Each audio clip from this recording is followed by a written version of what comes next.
Bueno, buenas tardes a todos, todes, todas, ¿vale? Y primero que todo agradeceros que estéis aquí en esta nueva jornada de interferencias, donde lo que vamos a hacer es indagar sobre conceptos como el amor, que es un concepto bastante amplio, ¿no? Y que da mucho de sí, ¿no? Ese concepto como que ahora mismo está imperativo en la sociedad, ¿no? Que nos obliga, nos exige de alguna forma a visualizarlo como un triunfo, ¿no? Es decir, que tenemos que llegar a conquerir, a conquistar ese amor, ¿no? Entonces, delante de esa situación, ¿qué pasa, no? Se generan ciertas frustraciones, ¿no? Unos ciertos incomodidades, ¿no? Que justamente van relacionadas y que son bastante importantes de tener en cuenta en cuanto que nos encontramos delante en un contexto en donde las tecnologías, las herramientas y los espacios destinados a esa, vamos a llamarle práctica, están a día de hoy como muy enfocados en conseguir dicho objetivo, ¿no? Entonces eso genera ciertas frustraciones y es donde la crítica, ¿no? Interviene un poquito y quiere como abrir ese campo de preguntas, ¿no? Más que dar respuestas, sino abrir preguntas a cómo entendemos la relación entre personas o entre personas y no personas, ¿no? Y a intentar, pues eso, visualizar otros mundos posibles, ¿no? Y sobre todo generar vínculos más sanos y sostenibles a largo plazo, ¿no? Y para ello, siendo lo tengo que leer, vamos a contar con estas dos magníficas personas. En primer lugar tenemos a Alicia Valdés, que es filósofa, politóloga y doctora en humanidades, docente en la Universidad de Barcelona y autora del libro de Towards and Feminist Lacanian Death y colaboradora habitual en el diario.es, entre otros medios. Y por otra parte tenemos a Alicia Koff, artista, escritora y doctoranda en diseño y comunicación de la Casa, autora de Hermano de Hielo, y en la actualidad está realizando un ciclo de investigación y producción audiovisuales de especulación, que lo expone en la Galería Joan Prats y en el Culturguest de Portugal, si no me equivoco. Y bueno, les cedo la palabra. Gracias. Muchas gracias por la presentación y bueno, también muchas gracias por la invitación. Tenía muchas ganas de estar hoy aquí, tenía muchas ganas de poder compartir espacio con Alicia y también extiendo el agradecimiento a todas las que estáis aquí, que sois un montón. Y yo nunca me acostumbraré a hablar en público, así que lo siento porque supongo que me pondré nerviosa, tartamudearé, etc. etc. De hecho, había escrito una cosa, pero ya con las cosas que has introducido tú, creo que me voy a cargar todo lo que he escrito. Me voy a quitar las lilatas, ¿vale? Porque como las llevo pequeñas, además... una música de fondo mientras... Vale. Creo que debería empezar un poco por decir que hablar del amor es un ejercicio extremadamente complicado, ¿no? Creo que... De hecho, se habla muchísimo del amor precisamente porque es imposible definirlo, ¿no? Es imposible hablar de él en una serie de términos comunes. Además, supongo que si las palabras fueran suficientes para definir lo que es el amor, pues ese ejercicio creo que ya lo habríamos hecho. Sin embargo, yo quiero partir un poco de esa imposibilidad hoy y en vez de hablar del amor, quiero hablar de lo que el amor no es, ¿no? Y ofrecernos a todos hoy una serie de coordenadas desde las que esbozar no lo que es el amor, sino lo que podría ser, ¿no? Y creo que aquí podríamos encajar en el concepto de lo especulativo. En este sentido, quería introducir como tres ideas. La primera sería la diferenciación entre enamoramiento y amor. La segunda sería qué es el yo en todo esto. Y la tercera sería hacia dónde podríamos asomarnos a la hora de poder hablar del amor. Precisamente porque, bueno, un poco el texto que tenéis de introducción en la web a mí me hizo plantearme determinadas cosas sobre si todas estas tecnologías, espacios y momentos que se viven para el amor son realmente para el amor o para el enamoramiento, ¿no? Y cómo juega el yo y la hegemonía del yo en nuestras sociedades en esa incapacidad de vivir el amor y, por lo tanto, esta contradicción constante, ¿no? Este sentimiento de estar convalecientes ante el amor. Lo primero que tendría que explicar, entonces, en todo caso, sería precisamente la diferencia que tenemos entre el enamoramiento y el amor. Y desde el psicoanálisis entendemos que son dos fenómenos que son diferentes, ¿vale? Por un lado, se puede dar el enamoramiento y después no el amor, o a veces se da el enamoramiento y luego se da el amor. Algo que me parece muy interesante es que hablemos desde el psicoanálisis sobre esto, porque para mí es una de las disciplinas que más se ha centrado desde su origen en hablar del afecto, ¿no? Pero muchas veces ha hablado desde un paradigma completamente androcéntrico que ha eliminado o que ha hecho que muchas de nosotras no nos queramos acercar a esta disciplina a la hora de hablar de los afectos que vivimos.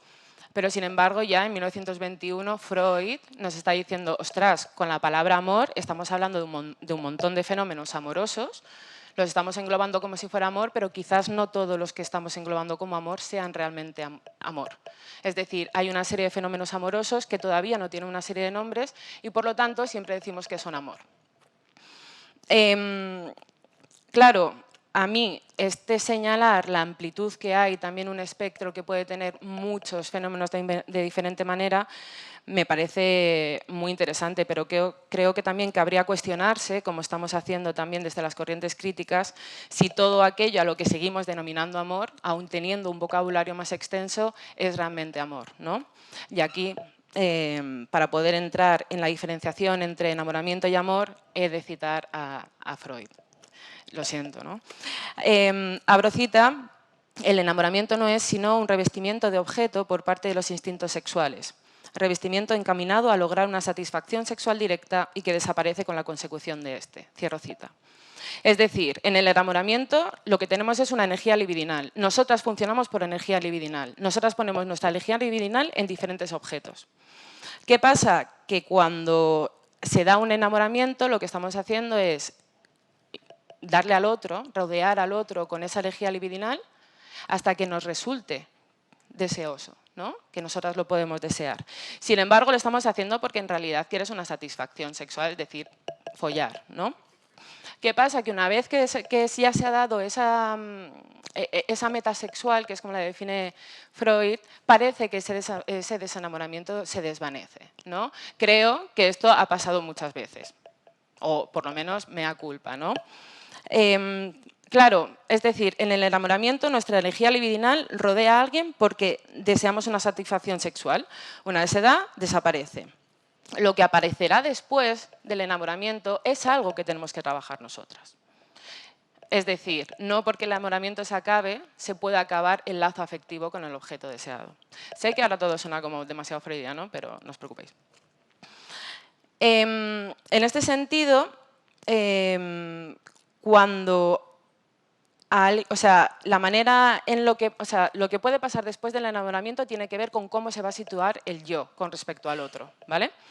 El lugar del yo, el problema es que en el enamoramiento es un lugar central. Dejando de un lado el enamoramiento infantil del que habla Freud, a mí lo que me interesa es hablar del enamoramiento adulto para ver cómo se sitúa nuestro yo, y creo que es muy importante hablar también del yo y qué pasa con el yo, porque vivimos en una sociedad donde todo es yo y donde tu yo además es tu propio jefe, ¿no? O sea, tu yo ya te está diciendo cómo tienes que ser. La persona amada o el objeto amado, dice Freud, se ha envuelto con nuestra energía libidinal de tal manera que se va a dar una cosa que se llama el fenómeno de la superestimación sexual, que es cuando a alguien te gusta tanto que eres incapaz de criticarlo, ¿no? Como que parece que todo lo que hace te gusta, ¿no? Tú dices, ay, qué lunar más bonito tiene, y es una verruga peluda, pero es que a ti te encanta ese lunar porque en realidad eres incapaz de criticar a ese objeto del deseo. Esto se produce porque las cualidades del objeto amado de repente empiezan a tener un valor más alto del que tenían previamente, es decir, cuando no era amado. Lo que vemos en el objeto amado durante el enamoramiento son cualidades que en realidad nos gustan porque están en nosotras. Ay, es que me encanta, es que hacemos lo mismo. Buah, es que es igual de borrachillo que yo, nos encanta salir de fiesta, nos lo pasamos genial. O bien porque son cualidades que a nosotras nos gustaría tener, pero no lo tenemos, ¿no? Ay, es que es tan familiar y yo no lo soy. Claro, ¿qué pasa? Que al final el yo está todo el rato presente en el enamoramiento. Por eso, desde el psicoanálisis se entiende que el enamoramiento al final es un proceso profundamente narcisista, por el cual siempre acabamos amando en base a nuestro yo, a lo que somos y vemos en el otro, o a lo que nos gustaría ser y vemos en el otro. El enamoramiento es entonces una relación amorosa con el yo, ya sea a través de ver en el otro algo que nos gusta o algo que nos gustaría tener. Claro, ¿qué pasa? Que en la época actual de hiperexaltación del yo, los procesos amorosos se están viendo cada vez más influenciados por esta hegemonía del yo. Un ejemplo de ello es Tinder, ¿no? A mí me llama mucho la atención cómo haces tú tu perfil de Tinder. Al final tú estás haciendo como una serie de recopilación de cualidades tuyas que tú entiendes que son buenas, pero tú tienes que darte cuenta de que tú te describes a ti en base a tu yo ideal. Hay veces que la gente miente. ¿No? Y dice, como cuando haces una entrevista de trabajo, en la entrevista de trabajo tú también quieres ser el objeto del deseo. ¿Cuál es tu mayor defecto? Soy súper perfeccionista, ¿no? Es decir, estás haciendo una serie de listas de cosas que tú te crees que eres o que tú sabes perfectamente que no eres, pero que te gustaría ser. Bueno, me apetece dejar de fumar, voy a poner en mi perfil que no fumo, así cuando esté con esta persona no fumaré, ¿no? Claro. ¿Qué pasa? Que esta descripción desde el yo ideal y también para el yo ideal centraliza de nuevo el yo y permite y pavimenta muy bien el camino para el enamoramiento. ¿Por qué? Porque al final tú tienes un objeto que es perfecto para ti y tú vas a acabar siendo el objeto perfecto para el otro. En ese sentido, el enamoramiento como relación amorosa supone la idea de convertirnos en uno, o bien porque somos súper similares, o bien porque la otra persona nos complementa, ¿no? Que esto es como es que me complementa muchísimo, porque yo soy esto y él es lo otro, o ella es lo otro, o ella es lo otro. Es decir, al final se da una relación muy extraña entre el yo y el objeto amado. Puede ser que el yo, por ejemplo, desaparezca, porque claro, tienes una sobreestimación hacia la otra persona, entonces eres incapaz de criticarlo, todo lo que hace lo hace bien y tú poco a poco vas desapareciendo. Pero por otro lado, también puede desaparecer la otra persona, porque tú estás embistiendo a la otra persona con tus cualidades y no permites que la otra persona al final acabe emergiendo. Claro, sin embargo, el amor es otra cosa. El amor solo puede suceder si permites que la otra persona emerja, si permites que la otra persona aparezca como algo diferente de tu yo ideal, algo diferente a ti, algo que no está conectado a ti. El amor es entonces fruto de un esfuerzo que ha de realizarse. Si el enamoramiento es inconsciente, el amor sí que implica algo más. Lo más importante y central de la relación amorosa del amor es aceptar y trabajar el desencuentro que va a aparecer necesariamente cuando el otro se encuentre contigo y cuando su humanidad emerja más allá de tu yo ideal. Es aquí donde la importancia del pacto y del trabajo aparecen como elementos centrales que posibilitan el amor, algo que estamos viendo mucho ya en todas las teorías críticas del amor. Hay que hacer un trabajo. ¿Qué pasa? Que se da aquí una relación como muy extraña porque curiosamente el enamoramiento se permite porque el yo te permite enamorarte, pero muchas veces el yo desaparece. ¿Por qué? Porque esa sobreestimación ha hecho que tú te sientas como una mierda, porque el otro objeto es perfecto. Claro, si ahora pasamos de Freud a Lacan, Lacan lo que nos dice es que todo aquello que estamos poniendo en el otro cuando nos enamoramos es nuestra falta. Y cito, se entiende que el amor es la carga libidinal depositada en un objeto a partir de la sensación de un sujeto que le falta algo y el objeto puede ilusionariamente venir a completarlo. Cierro cita. Entonces, ¿qué es? Todo es un engaño, ¿no? Porque tú tienes una falta, quieres completarla a través del otro, pero es que la falta nunca se va a llenar. Hay un poema de Peri Rossi que se llama La falta, muy bonito, donde describe esto. Al final buscamos ser amados por el objeto amado. Es decir, al final tú también te conviertes en un objeto amado por el otro. Y todo el rato acabamos buscando esa idea de convertirnos en uno. En el enamoramiento se sitúa yo en el centro de la relación con el objeto amoroso. De esa manera, entonces, el otro no asoma, pero a la vez tú tampoco vas a acabar de asomar. Hasta el punto, al final, de convertirnos, claro, en una especie de objeto que ya no eres tú. No hay que negar la idea del yo, el yo es necesario, lo que tenemos que tener en cuenta es que el yo tiene que estar en su sitio y sabiendo cuál es su sitio. ¿Qué pasa? Que al final llegamos a esa frase que dice Lacan, que es amar es dar lo que no se tiene a quien no es o a quien no lo quiere. ¿Por qué? Porque al final son casi dos fantasmas que conviven en una relación. Porque son dos subjetividades o dos agencias o dos otros que realmente no existen porque están en la imaginación del otro, a través de la proyección de un yo. Claro, no permitimos ser al otro para poder enamorarnos de él, pero cuanto más incentivamos la relación del yo en la relación amorosa, más nos estamos alejando del amor. El amor no es la creación de uno. El amor en realidad es un encuentro de dos. o de más, y por eso no podemos centrar el yo a la hora de mirar al otro, sino que debemos de permitir su emergencia como ser humano. El enamoramiento es narcisista y ha de ser superado para que pueda surgir el amor. Es decir, no es que el enamoramiento sea malo, el enamoramiento se tiene que dar. La cosa es qué haces cuando te desenamoras. Puedes acabar o puedes trabajar un amor. ¿Qué pasa? Que yo creo que en el momento actual, tal y como se está construyendo el yo y como una estancia central del sujeto, lo que estamos haciendo es cargarnos el amor y acabar haciendo una concadenación de enamoramientos, ¿no? Creo que eso también es una cosa que nos produce el hecho de una cita, otra cita, otra cita, y ya no solo en digamos, el poliamor a nivel cronológico de un día, otro día, otro día, sino cuando tú tienes una relación poliamorosa también se puede llegar a dar eso, ¿no? Es decir, puedes tener diferentes enamoramientos a la vez, pero que no se dé un amor de verdad. El yo ha de dejarse entonces en otro sitio, y voy a cortar un poco porque no me queda mucho tiempo, y decir que, claro, lo que nos pasa muchas veces, por lo que no queremos que emerja el otro, es porque nos recuerda que nosotros también tenemos una humanidad. Y la humanidad y el poder pensar en nuestros defectos, de alguna manera, se carga esa idea que tenemos del yo ideal. Es decir, el enamoramiento se puede dar, pero tiene que ser algo temporal, porque un aparato psíquico no se puede mantener sano y no se puede mantener estable en un enamoramiento infinito.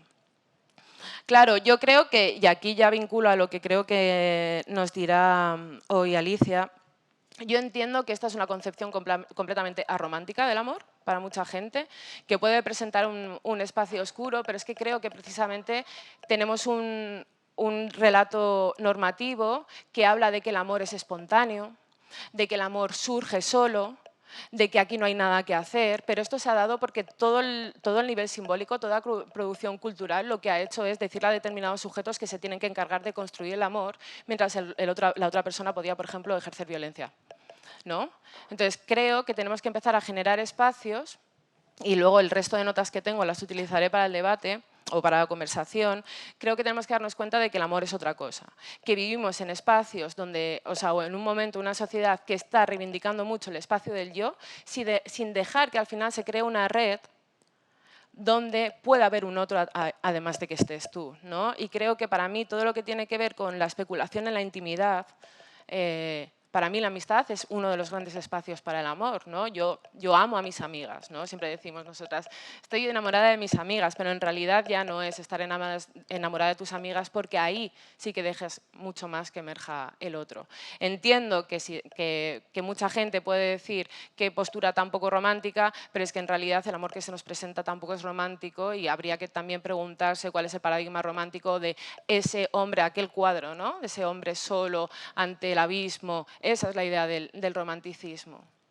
Entonces, bueno, luego me gustaría hablar, ¿no?, de cómo podemos entonces utilizar esa especulación para que aparezca un otro, para dejar al yo en su sitio, para entender, ¿no?, cómo podemos pasar de procesos continuos, súper rápidos, alimentados por espacios como puede ser Tinder o cualquier otra aplicación, que nos lleva de enamoramiento en enamoramiento, alimentando cada vez más nuestro yo, sin permitir realmente que se pueda dar un espacio para la intimidad, la vulnerabilidad y el trabajo conjunto que exige el amor. Así que ya me callo. Gracias.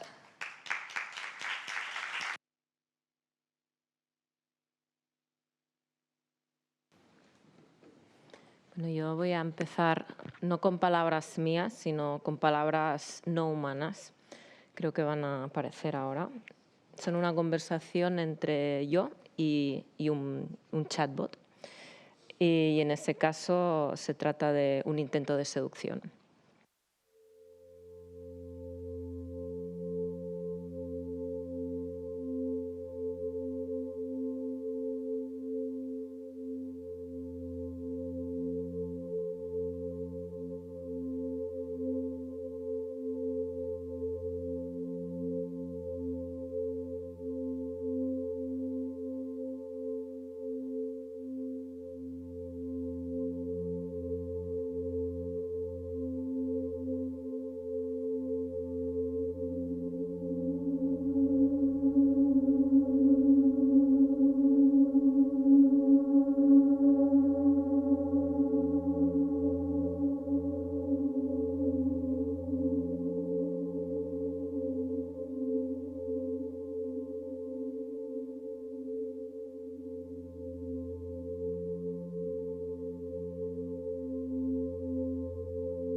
se acaba una parte de una pieza de la serie Speculative Intimacy. En este caso es An Understanding of Control. Es una pieza más larga en la que un personaje femenino interactúa con una entidad no humana, un bot, y este aparece en forma de dron. Dicho esto y situado este contexto ya posthumano a la cuestión del amor, muchas gracias, Alicia, por poner un contexto tan claro entre amor, enamoramiento, seducción, ego. Y en mi caso, lo que vengo a hacer con mi obra es a problematizar de un modo radical, es decir, con una metáfora radical, que es la alteridad extrema en la que ya no hay ni tan siquiera cuerpo. De algún modo poner en juego estos elementos de los que tú hablabas para ver si se puede resignificar, resituar y buscar un nuevo vocabulario común para eso que nos tiene confundidos a todas y a todos, creo, y a todes, y que se mueve en unas arquitecturas, en unos espacios distintos de los que quizá se había, o el juego al menos es distinto para el que solía ser, al menos para nuestros padres, al menos, ¿no? En mi caso, el origen de esta investigación se da precisamente por esa pregunta, ¿no? ¿Qué es el amor? Y que un bot me diga, si tú no lo sabes, es que tú tampoco eres humana, ¿no? Ya me cuestiona mi humanidad. Y en ese sentido, eso me llevó a una investigación profunda sobre qué era para mí el amor, y en un sentido fundamental tiene que ver con una palabra que has mencionado, que es intimidad, porque esa palabra me parecía más cercana a un concepto más amplio, más inclusivo, y una manifestación del amor, ¿no? Que es la cercanía y que incluye muchos aspectos, incluidos la amistad, la familia, el tacto, todo aquello que es cercano. De hecho, una definición técnica de amor sería toda aquella cercanía afectiva, ¿no? Y que podemos decir que está en todas aquellas relaciones que nos importan de verdad. Intimidad implica cercanía, calidez, cuidados, y de hecho su antónimo es lo hostil. Por lo tanto, a mí me interesaba todo ese campo que tiene que ver con aquello que sostiene nuestra vida, en el fondo, que es la base de instituciones luego que son legales, ¿no? Por ejemplo, la pareja romántica, ¿no? Que se puede formalizar en forma de matrimonio y que luego genera familias, y de aquí va subiendo la estructura social. Es decir, algo tan elusivo que vemos que ni tan siquiera ni yo, ni el bot, ni tú casi, ni Freud sabe exactamente por dónde coger, al menos en una de sus acepciones, está generando todas las estructuras sociales que se traducen en estructuras legales, que se traducen al final en arquitecturas, en familias, en seres humanos, en muchísimas cosas, en paredes que pueden estar o no estar, en aplicaciones que pueden existir o no existir. Por lo tanto, no me parece mal que nos paremos a evaluar, a ver, a explorar qué implica esa palabrita odiosa de amor, que luego podemos traducir a palabras más amables. En mi caso, intimidad me parece más inclusiva, pero que nunca son neutras, ¿no? Porque incluso intimidad se puede traducir o tiene un uso anglosajón casi, digamos, como sinónimo, y no lo es, que es privacidad, y que tiene mucho que ver con la tecnología, ¿no? Todos tenemos muchas, digamos, herramientas técnicas que sabemos que están todo el día acompañándonos, incluso grabando aquello que hacemos y traduciéndolo a datos que pueden amenazar o no nuestra integridad y nuestra seguridad. Con lo cual, una de las muchas caras de ese concepto tan complejo que es intimidad es la seguridad, ¿no? Intimidad implica seguridad a un nivel muy básico, es decir, no nos vamos a sentir íntimos, no vamos a querer intimidad con quien no nos dé seguridad física y emocional, y a un nivel mucho más amplio estamos dando datos, ¿no? A cosas que pueden amenazar nuestra seguridad, ¿no? De hecho, en la conversación que tiene la protagonista con este bot, es una conversación real con el bot Cleverbot, cuando la encarné en forma de historia especulativa, con la bailarina Nuria Guiu, que ya tenía una relación de uso con un dron, y usamos un dron. De hecho, quedaba muy claro que hablar con según quién en la red puede implicar una visita más o menos desagradable, que en su caso era la de un dron en su casa, ¿no? Dicho esto, vemos cómo se va problematizando, ¿no? Una palabrita, un concepto, genera cosas muy distintas, ¿no? Desde dinámicas personales, ¿no? En ese momento en que decimos tú y yo qué somos, ¿no? Amigos o más, ¿no? hasta cómo usamos cierta tecnología, ¿no? Yo empezaría por decir que el amor y la intimidad es aquello que genera un lenguaje en el cual palabras y cosas han sido aprendidas distintas en cada familia, ¿no? Es decir, lo que es amor en una familia se demuestra extremadamente distinto con lo que es amor en la otra, ¿no? Y ahora hay, por suerte, mucha educación en relación a los tipos de afecto, ¿no? A los vínculos, ¿no? Intimidad, otra de sus caras es cómo nos vinculamos, ¿no? Los tipos de apego, y que se dan distinto en cada uno de nosotros. Por tanto, tú y yo nos encontramos y en el territorio del amor hablamos siempre lenguas distintas, y cuando creamos la pareja, si es una pareja o puede ser una amistad, creamos un lenguaje común, ¿no? Y ahí es donde Adrienne Rich, que es una poeta que me encanta, ¿no? Dice que el amor de algún modo es la creación de un lenguaje común. Dicho esto, a la hora de crear un proyecto, a los que, digamos, tenemos esa compulsión de no solamente hacer un estudio crítico de las cosas, sino crear cosas para poner patas arriba, ¿no? Esos conceptos, me di cuenta que debía partir de esa base, es que estamos en digamos, un territorio resbaladizo, que implica y que tiene, digamos, una vertiente que tiene que ver con una cuestión psicológica, psicoanalítica, si quieres, y que has abordado muy bien. Tiene una cuestión también de lenguajes y manifestaciones distintas, y en mi caso lo quería colocar desde una perspectiva situada, ¿no? Citando a Donna Haraway, que está muy en boga, pero añadiría emocionada y conscientemente mediada, ¿no? Que es lo que me encontré en un momento de mi vida, y es que llega un momento en que las preguntas que nos hacemos vienen, aquellas que nos impulsan a crear proyectos artísticos, se suelen categorizar en distintas, digamos, intereses, pero en mi caso siempre tienen que ver con lo íntimo, aquello que se dice lo personal es político, ¿no?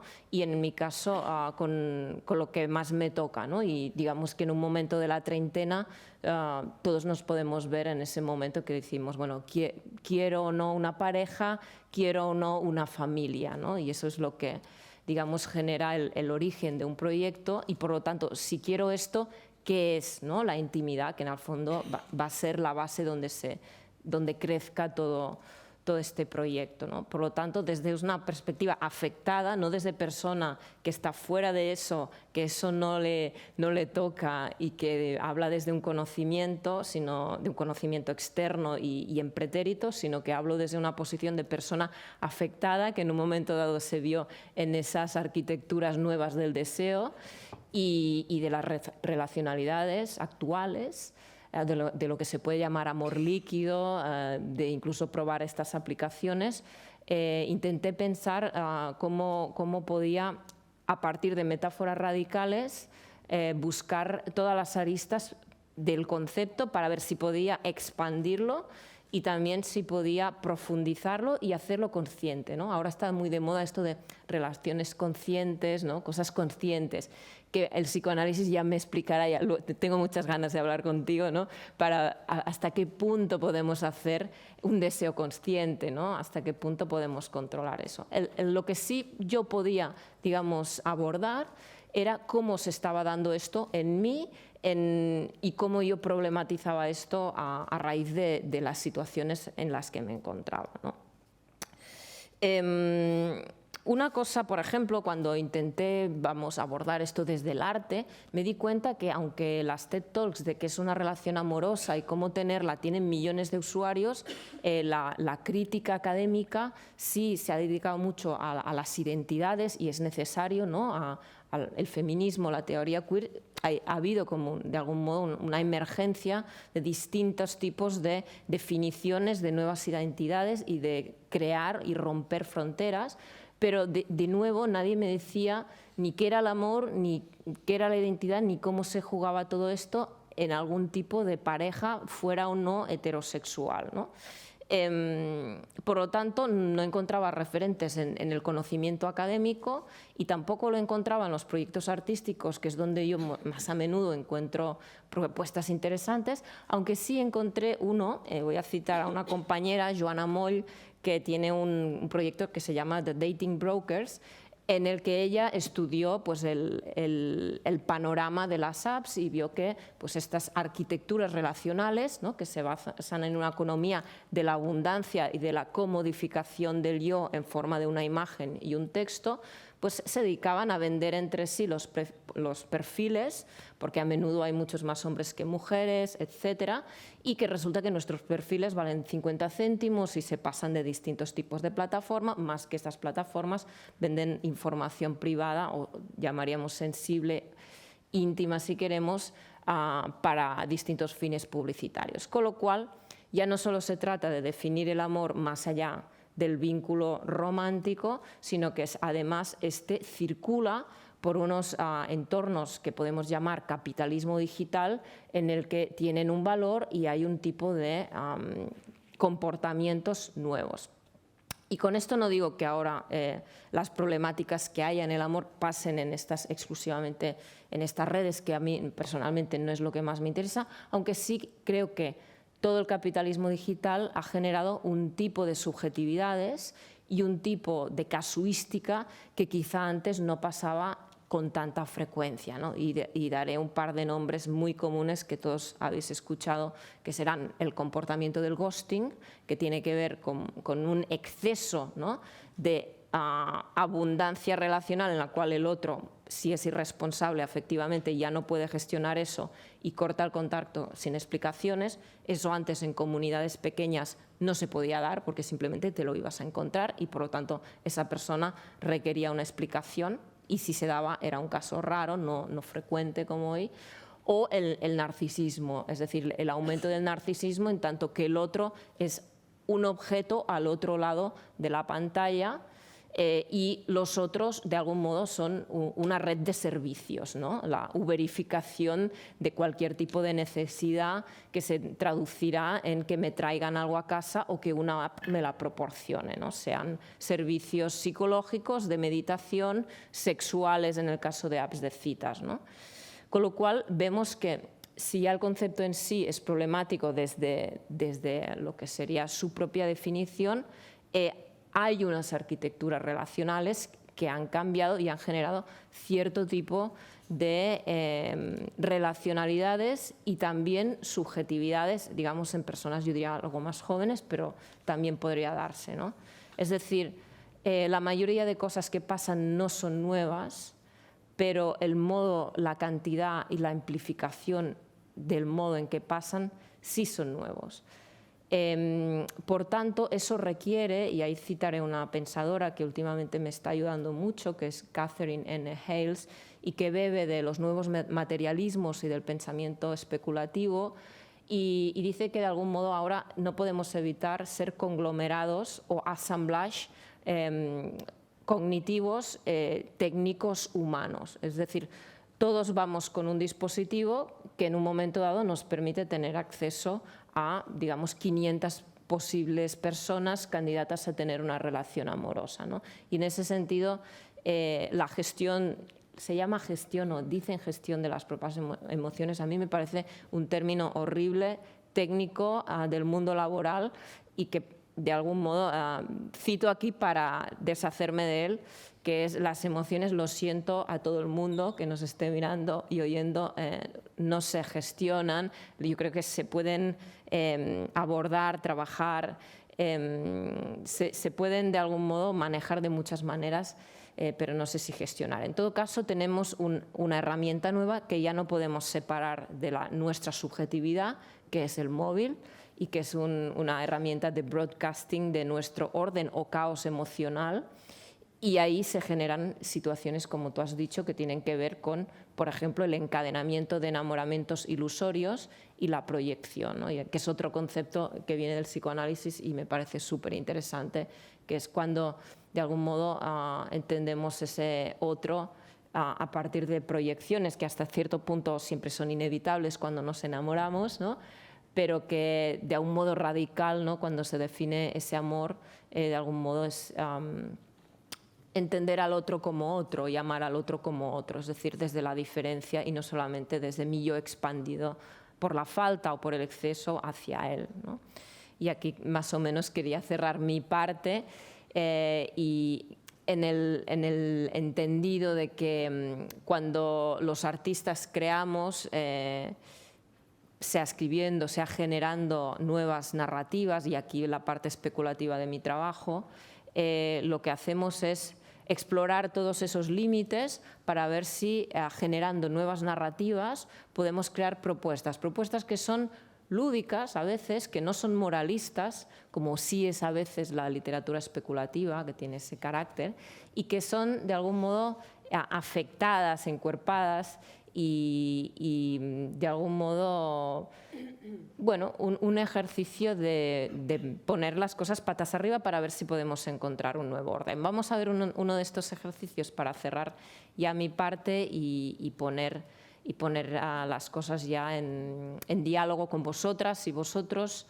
y con Alicia, y en ese caso veréis literalmente la propuesta de dislocar lenguajes, es decir, os voy a mostrar un ejercicio, digamos, de cruce de lenguajes en el que todo aquello que damos afectivamente, entendiendo el tacto como uno de los lenguajes íntimos a la interfaz, lo aplicamos al otro. Es decir, los gestos que habitualmente dedicamos a gestionar las vidas digitales, los devolvemos a las caras de nuestros compañeros. Es un ejercicio que es el primero, o una pieza que es la primera de mi ciclo audiovisual Speculative Intimacy.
Sí.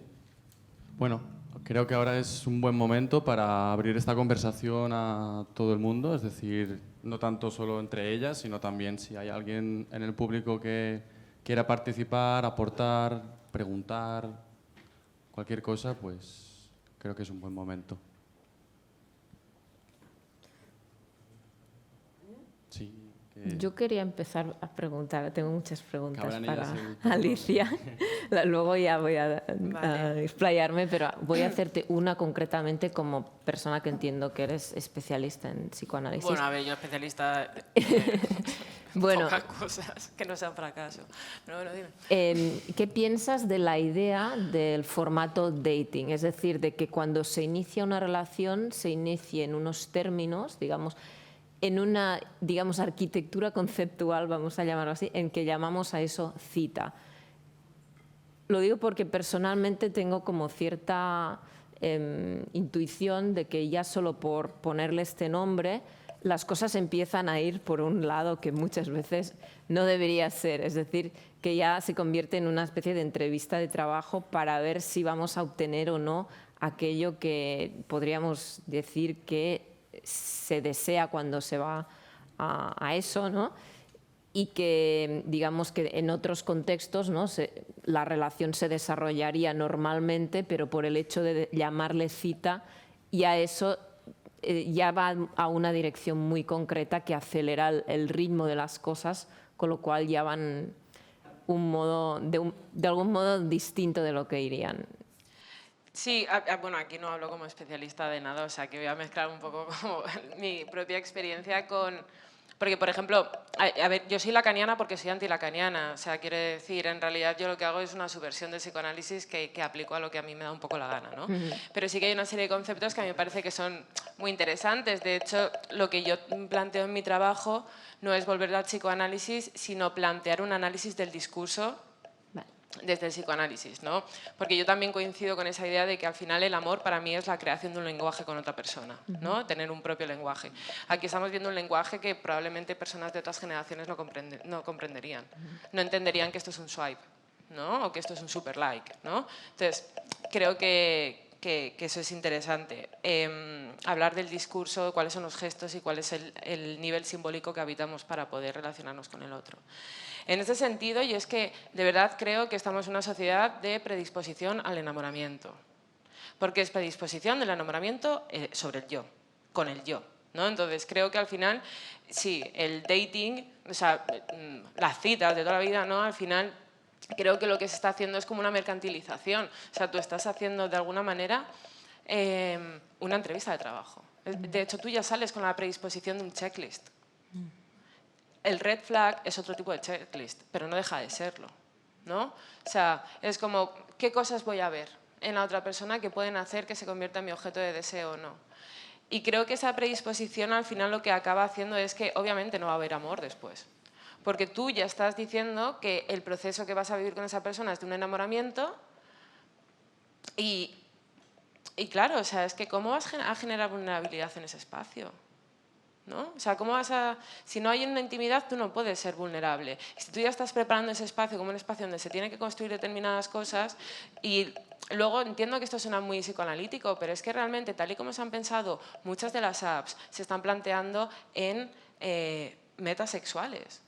Y podemos ser todo lo naif y aquí políticamente correcto que queramos, pero las aplicaciones son generalmente para follar. Entonces la meta sexual está ahí de manera constante. Y creo que el dating, y estamos hablando de Tinder, pero podríamos hablar de cualquier otro tipo de aplicación. Bumble creo que es una, ¿no? Donde tienen un tipo de códigos. Cada aplicación tiene un código. Pero yo siento que todas las aplicaciones tienen al final una meta de enamoramiento que no tanto de amor. Sí que creo que al final... Esto lo que hace también es como el rollito de, es que si no funciona la primera cita, si el primer polvo no es bueno, o sea, bájate de la parra, ¿no? O sea, las relaciones humanas no son así. Quiero decir, también tenemos como este rollo de qué tipo de cosas se tienen que dar en una primera cita y cómo, o sea, creo que vivimos en una sociedad que no acepta el fracaso para nada y que no acepta que las cosas duelen y que no acepta que las cosas hay que trabajárselas de determinada manera. Pero no lo digo en un rollito... no sé, como... iba a decir una cosa que esto mejor que no se grabe. Pero quiero decir, como este rollito neorrancio frente obrero, ¿no? De... bueno, da igual. Del rollo de esta generación de cristal, viva la clase obrera, ¿no? Pero sí que creo que tenemos como una predisposición, pero es porque estamos poniendo al yo todo el puñetero tiempo en el centro de todas las actividades que hacemos. Muchas cosas las entendemos irracionales porque no sabes la razón, pero que la razón esté inconsciente no significa que el comportamiento sea irracional. Entonces, lo que creo es que cuando estamos hablando ya de qué haces en la segunda cita, qué haces en la tercera, qué haces en la primera, tú ya estás haciendo una predisposición a un tipo de afecto que sabes que va a ser volátil. Y que además está atado a una serie de cosas que, repito, solo se pueden mantener X tiempo. Y aquí podríamos hablar del capital económico que implica el dating. Porque no todo el mundo tiene dinero y se puede, ni tiene dinero ni tiene el tiempo para permitirse determinados espacios relacionales, ¿no? Porque estamos hablando mucho, o tú introduces una cosa que me gusta mucho, que es esto de la infraestructura, ¿no? De cómo se ha generado toda esta infraestructura o toda esta arquitectura con respecto o desde la figura del amor, pero la arquitectura no es accesible a todo el mundo. Quiero decir, una cosa que a mí me interesa mucho de Tinder es quién es la persona que pone el algoritmo. ¿Por qué solo salen determinados tipos de perfiles? ¿Por qué tipos de perfiles te salen 15 veces y otros no? Y creo que también hay que entender que la arquitectura en ningún edificio ha sido accesible para todo el mundo hasta hace poco tiempo y todavía no podríamos decir ni que el metro, que es un servicio público, es accesible para todo el mundo, y creo que el mercado del enamoramiento tampoco lo es. Sí, hay muchos estudios sobre el bias, digamos, heteronormativo y con unos estándares que tiene ya el algoritmo, sobre todo a la hora de penalizar relaciones hombre-mujer y, digamos, qué se considera igualdad y qué es lo que un perfil que se considera de mucha puntuación dentro del algoritmo puede desear, que nunca es, digamos, simétrico, sino que muchas veces es como si una persona es altamente educada, etcétera, atractiva, si es hombre va a querer una mujer menos educada o menos profesionalmente desarrollada y digamos que eso ya es un bias, ¿no? Sí, pero ahí ves precisamente cómo el algoritmo alimenta tu yo. Porque si tú haces una descripción en torno a tu yo ideal y tu algoritmo te trata como tu yo ideal, es normal que al final seas un narcisista. Sí. Sí, sí. A ver, también a mí no me gustaría convertir esto en un alegato en contra, digamos, de las aplicaciones de citas, nada. Sino que es una herramienta como todos. Las aplicaciones no, la tecnología, que es lo que yo te quiero preguntar a ti, a mí claro, sí me parece un espacio. Claro, digamos que es cómo lo usamos, pero cómo está hecho y cómo lo habitamos, ¿no? Y a mí me parece que ahora mismo es como si se hubieran inventado las discotecas sin que nunca hubiera habido ninguna, no hay segurata, nadie pide el carné, se ofrece todo tipo de bebidas y digamos que, bueno, hay gente que tiene suerte y por su propio comportamiento responsable efectivamente encuentra aquello que busca. Ahora bien, quien quiere entrar ahí, digamos, de un modo fraudulento, tiene, digamos, todas las herramientas para poder comportarse fraudulentamente de un modo afectivo y por eso ha habido ya incluso documentales sobre un estafador emocional y luego, digamos, económico. Pero ¿cuánta estafa emocional hay, ¿no? ¿Cuántas personas hay vendiendo una cita romántica y luego queriendo al final nada más que sexo? Cosa que está muy bien, pero puedes decir de entrada, ¿no? Quiero decir que creo que estamos en un estadio muy inicial de este tipo de entornos virtuales y que aún no están creadas las estructuras para que esas sean seguras para nuestra intimidad y que somos nosotros los usuarios y usuarias que podemos pedir esto, es decir, que podemos co-crear esto en cómo nos comportamos y está súper bien que haya ahora tanta educación, yo creo, emocional a través de las redes sobre responsabilidad afectiva, pero también qué pedimos a los desarrolladores, ¿no? Que hagan. Yo era un poco lo que te quería preguntar, ¿no? Porque a mí las apps, o sea, en general, ¿no? Porque creo que la app es... O sea, si pensamos en términos de post-internet, a mí me parece la mercantilización del internet es la app, ¿no? Y cómo se han cargado en este caso toda la libertad que podría haber presentado internet en un momento, quien se la ha cargado es quien, ¿no? Pues, ¿qué se hizo con el campo? Propiedad privada. Voy a acercar el sitio donde eran los comunes, pues es lo que acaban de hacer con las apps. Y al final es aquí quien tiene su propio terrenito, ¿no? Para que la gente venga a plantar nabos. Nunca mejor dicho. Nunca mejor dicho. Pero... a mí sí me interesa, ¿no? La tecnología como un espacio más allá de la app. ¿Cómo podemos pensar, ¿no? ¿Cómo podemos especular en ese caso la generación de intimidad? ¿Qué otras, o sea, qué alternativas? Porque, por ejemplo, a mí sí me parece que Internet plantea otras alternativas. Lo que pasa es que creo que al final lo que está calando es este tipo de apps que vuelvo que para mí es como la propiedad privada del Internet, ¿no? Entonces también te quería preguntar a ti cómo ves eso, de qué manera podríamos aprovechar la tecnología, ¿no? Si existe la capacidad de la tecnología para generar espacios donde pueda haber una intimidad, pero sobre todo donde esa intimidad no haga que el yo vuelva a aparecer de una manera... Porque aquí a mí me gusta cómo lo planteas, ¿no? En realidad parece un point of view donde el otro no está. Es completamente la actuación del yo sobre el otro, ¿no? Entonces me gustaría preguntarte que cómo manejas tú la tecnología como espacio para la especulación de la intimidad. Claro, en mi caso no me considero una persona que trabaje con tecnología, es decir, que haga tecnología. Soy un usuario medio en el sentido de mediocre, que usa lo que hay y que intenta vivir las situaciones que vive todo el mundo sin ningún tipo de superioridad técnica, pero que sí que intenta pensar especulativamente y críticamente a dónde nos llevan estas situaciones. He pensado en propuestas, no solamente en hacer críticas, ¿no? Porque esto es lo que nos falta. En la universidad nos faltan, yo creo, propuestas y juegos, ¿no? En mi caso, hay una cosa muy interesante que es la creación de comunidades reales, ¿no? Que eso es un tipo de dinámica que siempre ha existido antes del Internet, ¿no? Y que, bueno, es algo que puede surgir desde muchos lugares, ¿no? Desde lo público o desde lo privado. Y en ese sentido, yo creo que cuando compartimos de un modo común aquello que nos está pasando, de un modo físico, tenemos un poco más de soporte, porque si no nos podemos perder en el otro o en nosotros mismos o en proyecciones. Entonces yo creo que para mí lo más interesante ahora mismo no solamente es pensar qué está pasando digitalmente, sino crear comunidades físicas de soporte vinculadas a lo digital del modo que sea, con de algún modo una creación de marcos y protocolos nuevos de comportamiento. Es decir, tengo la sensación de que las nuevas intimidades que se están abriendo son de algún modo como el oeste, ¿no? Ese espacio que se está conquistando, que podía o no haber ya cosas ahí, pero se está pasando por encima y no hay ley, ¿no?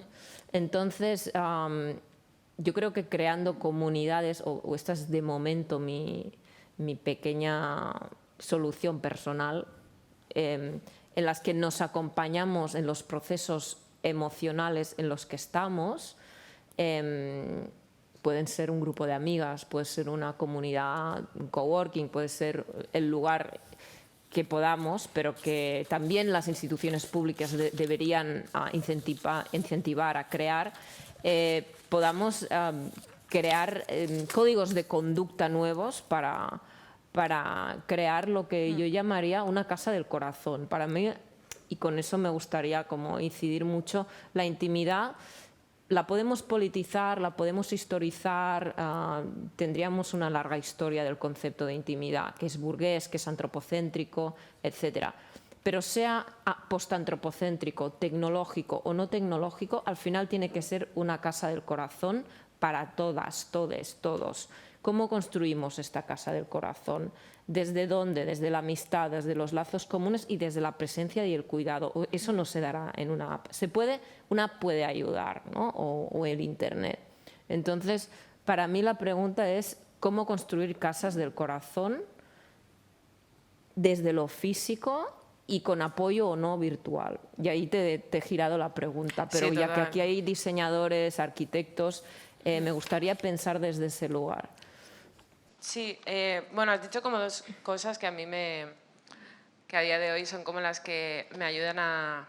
Yo quería, o sea, a mí hablar del amor, como me parece una cosa tan imposible, yo hablo de todo lo que no es amor, que esta dialéctica negativa me parece como guay, ¿no? Y fructífera para hablar de determinadas cosas. Pero sí que al final, lo que no me ha dado tiempo a introducir antes, tiene mucho que ver con esto que estás hablando, ¿no? Para mí hay que generar como un espacio Y hay como dos elementos que últimamente, y aquí hablo completamente desde lo personal, que me llenan, que uno son mis amigas, mis redes de amistad, algo que es súper importante. Sara Torres tiene un artículo que se llama La teoría de las amigas amantes, donde le da la vuelta a una entrevista que le hacen a Foucault, que se titula La amistad como modo de vida, y me parece que introduce una serie de elementos súper chulos para entender precisamente el amor, ¿no? De hecho, desde el psicoanálisis una cosa que se dice es los amores que más duran son entre amigas, entre amigos, ¿no? ¿Por qué? Porque no hay una meta sexual que si se satisface desaparece. Que bueno, esto no me voy a meter más en Freud y cosas de sexo porque al final mal. Pero una cosa que a mí me interesa mucho es el concepto de amistad y el concepto de creación, ¿no? Yo las amistades que más valoro es en las que creo algo, que no tiene por qué ser una creación, digamos, artística en sí, sino que haya algo que cree, ¿no? Y muchas veces también una amistad que parte de un mal que es compartido también es muy bonito, ¿no? Cuando al final estás juntas por otra serie de cosas. Y por último, y esto que estabas diciendo de las casas del corazón, de la intimidad, yo hay un término que quería introducir al final de esto, que es ternura, ¿no? Que a mí la ternura me parece lo que hace que algo cambie, ¿no? Creo que una relación de no amor y una relación de amor al final se diferencian por la existencia, ¿no? Por la presencia de esa ternura. Entiendo también la ternura muchas veces de manera física, pero me gustaría no abandonar esa posibilidad, ¿no? de presentarnos ante la tecnología o introducir la tecnología de tal manera que podamos generar otro tipo de ternuras, ¿no? Porque es muy fácil que lo digamos desde una ciudad, pero hay mucha gente que vive en otros espacios donde no tiene tanta conexión, tanta capacidad de... yo vengo de un polo, o sea, en fin, y no era tan fácil encontrar determinados espacios, ¿no? Y creo que esa pequeña esperanza en la tecnología y en Internet es necesaria también mantenerla porque no olvidemos, ¿no? Y volviendo a Haraway, situarnos, yo soy una mujer cis blanca, estoy en una universidad y estoy en Barcelona, y es importante también ver qué tipo de privilegios tengo yo para poder estar hablando del amor y para no haber caído en otro tipo de cosas, ¿no? Y también, sobre todo, qué facilidades tengo a la hora de construir esas casas del amor o lo que estaba hablando antes de qué accesibilidad tiene esa arquitectura que se conforma en torno al amor, ¿no? Y me gustaría también introducir esa idea de la ternura. Me gusta mucho que hables de lo físico, que hablemos de la amistad y que también hablemos de la creación, porque creo, y volviendo a la idea que marcaba antes, el amor implica un trabajo y creo que más bonito, ¿no? que sea de esa manera. Bueno, creo que ahora, por ir un poquito en timing, creo que ahora sí que es momento de, si alguien quiere hacer alguna aportación, alguna pregunta, inquietud, yo le paso el micro.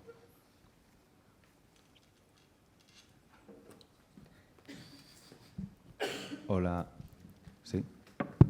Hola, Alicias. Primero de todo, muchas gracias porque es como súper interesante tener estas reflexiones por parte de vosotras dos. Y una de las cosas, no sé si voy a hacer una pregunta explícita o compartir cosas con reflexiones conjuntamente, ¿no? Una de las cosas que me sorprende de todo de lo que hemos hablado es un poco el hechizo de la tecnología, cómo hemos entrado en normalizar y entender cosas, casi, no sé, igual hemos entrado por primera vez y hemos pensado que era de facto, ¿no?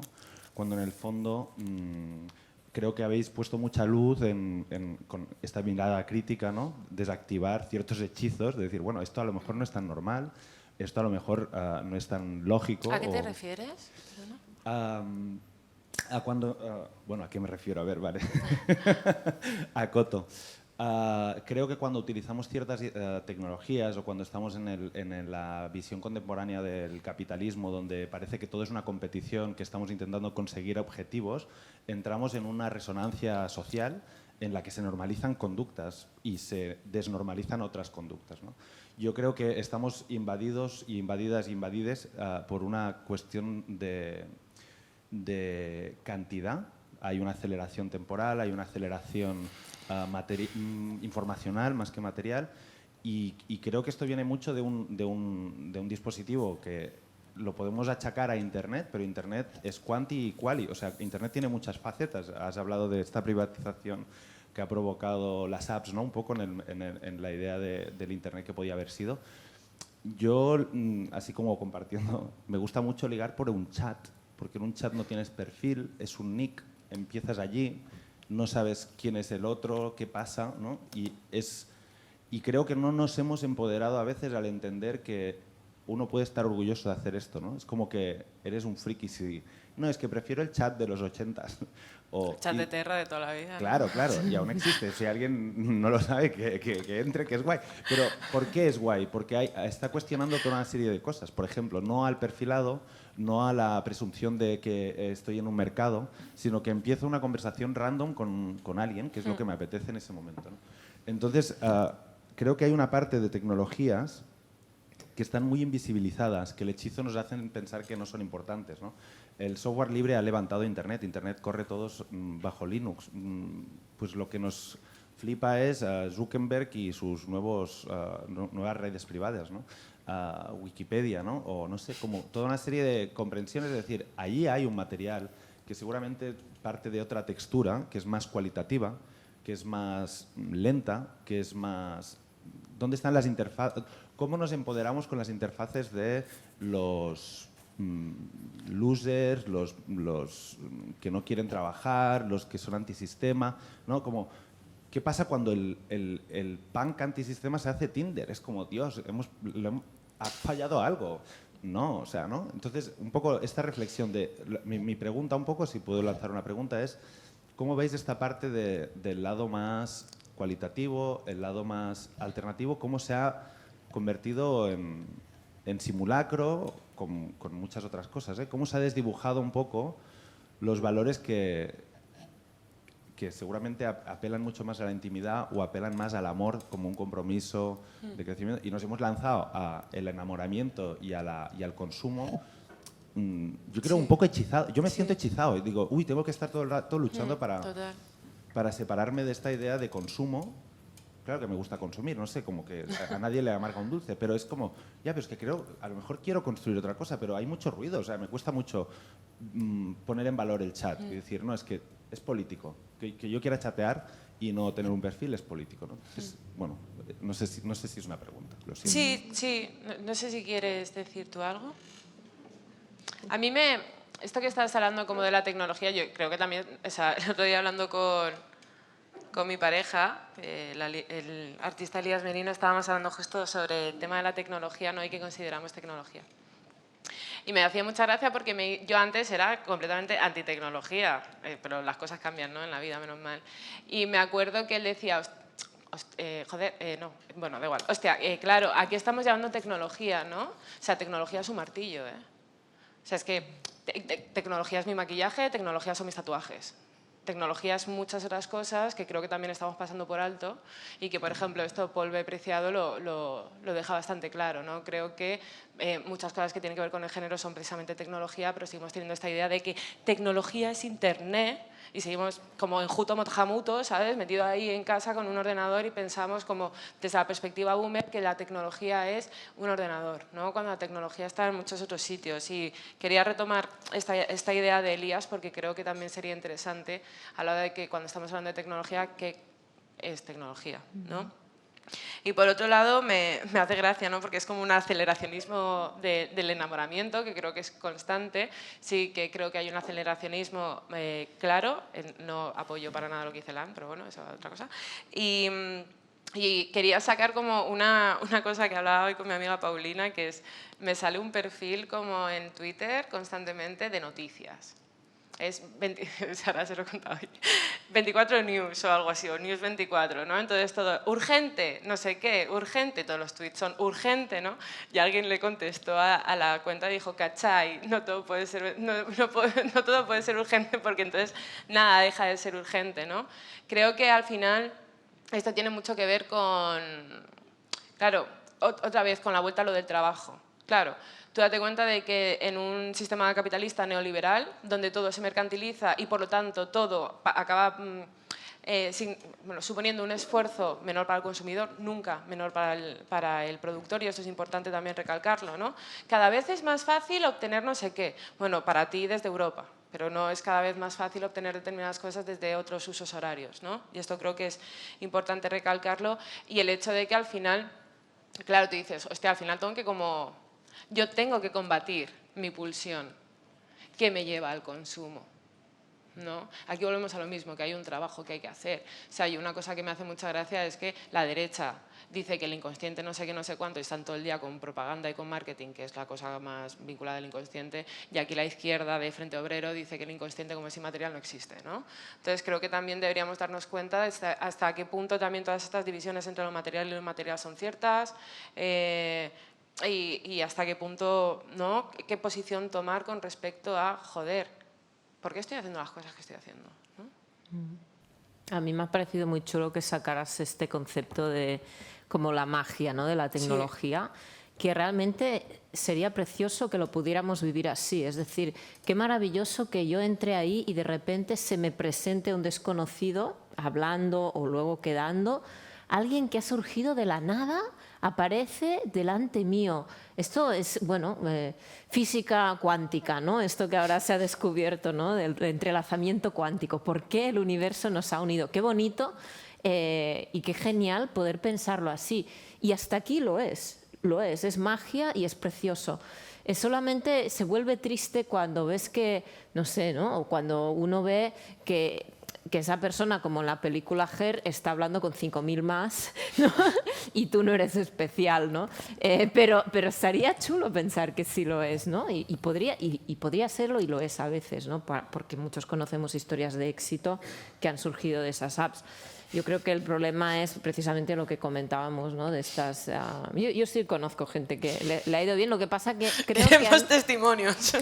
Yo creo que se han saltado un poco, sin querer o queriendo, la dinámica de la aceleración. O sea, las personas que yo conozco, y aquí un truco de hackeo muy extendido, yo creo no es ninguna novedad, es ralentizar el proceso y no amplificar a muchos, sino ir conociendo la persona como en el cole, como en el instituto, ¿no?, que poco a poco veías viendo quién era el otro, ¿no?, que te importaba un poco ver quién era esa personita y si os lleváis bien antes de nada, ¿no? Esta sería una manera muy clásica y no necesariamente tiene que ser así, pero ¿por qué no, no? Y parece que si vamos a las grandes cantidades y a la amplificación es inevitable caer pues un poco en dinámicas de, digamos, de usar, ¿no?, al otro. Es que también el otro aparece en cuanto amante. Es que esto es una cosa que... Estoy volviendo un poco a la idea antes que decías. Claro, esa predisposición del enamoramiento. Es que tú cuando quedas a alguien que nunca lo has conocido de nada y quedas para ir al cine, o sea, ya está surgiendo como posible amante, ¿no? Entonces esto creo que también es ya la proyección de lo que esa persona tiene que acabar siendo. Entonces, ¿cómo dejas que esa persona emerja si tú ya estás dando por sentado que va a tener un fin que tiene que ser amoroso, ¿no? Esto no lo había pensado. Perdón, si me permitís intervenir. Yo creo que también aquí hay una parte en la que damos por hecho que responsabilizamos al otro o a la otra, ¿no? En esos vínculos en el que cedemos nuestra agencia a la otra persona y esa persona de golpe empieza a tener como el poder sobre nuestras decisiones y sobre nuestro comportamiento, ¿no? Entonces, creo que allí desdibujamos un poco dónde están los límites, ¿no? Y para ello me gustaría proponer algo, que es algo que estoy yo trabajando en mi tesis, que sería qué pasaría cuando establecemos esa relación, pero con, en este caso, un objeto. Es decir, cuando no tenemos un feedback humano, ¿no?, en una relación de coafecto, ¿no? En este caso, pues propongo una camiseta, ¿no? Es decir, mi camiseta básica que tengo en el armario, ¿no?, básica que me pongo todos los días, ¿qué relación estoy teniendo yo en 2022? Que le doy la vuelta y miro la etiqueta y no sé qué significa un triángulo con una cruz en medio. Me está diciendo que no se tiene que poner en la lavadora, por ejemplo, ¿no? Entonces, creo que se ha perdido, justamente, ¿no?, enlazando con lo que comentabais, la cultura, por decirlo de alguna forma, al cuidado, a la constancia, al entender al otro o a la otra, en este caso al objeto, entender su materialidad, su comportamiento, su forma de estar en el mundo, ¿no? Y creo que eso es como un pequeño ejercicio que os propongo a vosotras, que a mí me ha servido como para desbloquear un poco esa conciencia que tenemos, ¿no?, de responsabilizar todo el rato a la otra persona o a la gente que sea, y tomar más conciencia de nuestra forma de operar en torno a ese mundo ficticio, ¿no?, que tenemos construido en nuestra mente en torno a las relaciones y eso. Sí, y es muy chulo que lo deshumanices en el sentido de que al final nuestras relaciones con lo otro, los otros, los objetos, los animales, siempre son vínculos de a dos, como tú dices, y digamos que los vínculos que tenemos a un nivel micro se extienden a lo macro hasta lo político, ¿no? Hasta cómo compramos, cómo votamos, ¿no? Por lo tanto, empieza con una cosa tan simple como cómo cuidas tu camiseta, cómo cuidas si tienes un animal, cómo aprendes su lenguaje para cuidarlo, cómo cuidas tus plantas, y así, de algún modo, esta personalmente es también mi solución, no solución, pero mi manera de operar, ¿no? Desde lo micro a lo macro, y cultivando y cuidando y sabiendo que eres tú que empiezan a nutrir, ¿no? Luego si lo otro, ¿no?, se quiere escapar o sigue otras leyes, uno no puede hacer y además es eso, nada. es que no es una dirección dualista, ¿no? Es decir, ese objeto, por poner la camiseta, pero puede ser una persona, está dentro de una red mucho más compleja, donde Claro. no es un Donde uno no intercambio. tiene el control absoluto. Claro, y ¿no? tampoco estás tú solo en esa red, sino que hay toda una serie de factores, otras personas, otros acontecimientos que van a interferir en la relación, aunque no sea directamente. Entonces, creo que también es importante atender a eso, ¿no? A todo el paraguas que hay alrededor de... Y creo que a lo mejor no es tanto focalizarse, ¿no?, en los entes, ¿no?, en este caso personas, entre tú y yo, sino en la relación que construimos y en la situación, Sí. ¿no?, en la que se Pero es está. que en realidad lo que te hace desear una persona y una cosa tampoco son tan diferentes. O sea, quiero decir, al final es todo energía libidinal. O sea, vuelvo Sí, a sí. desromantizarlo todo, pero en realidad es eso, es el desear algo. Sí, pero yo estoy hablando ya cuando el enamoramiento Claro, pero que digo que no es tan pasa esa diferente. fase química, ¿no?, por decirlo así, y pasa a ser la parte más ya de que realmente una persona decide establecer ese vínculo. Y ha pasado la parte más... Claro, pero ahí podríamos hablar, por ejemplo, de fetiche o de coleccionismo que no sea fetichista, ¿no? La persona que acumula cosas de Shein o la persona que quiere comprar determinados productos. Creo que ahí también, o sea, al final, luego también se podría mirar totalmente desde la perspectiva de la teoría del objeto, y entonces nada de lo que hemos dicho aquí tendría ningún puñetero sentido en ninguna de las cosas que hemos dicho de nada, pero... A ver, simplemente Pero sí, está guay, ¿no?, también plantearlo en el esperar la respuesta, ¿no?, que muchas veces el proceso es tan narcisista que ni siquiera quieres responsabilizar al otro porque te da exactamente lo mismo. O sea, está ahí como si pudiese estar un ficus, ¿sabes?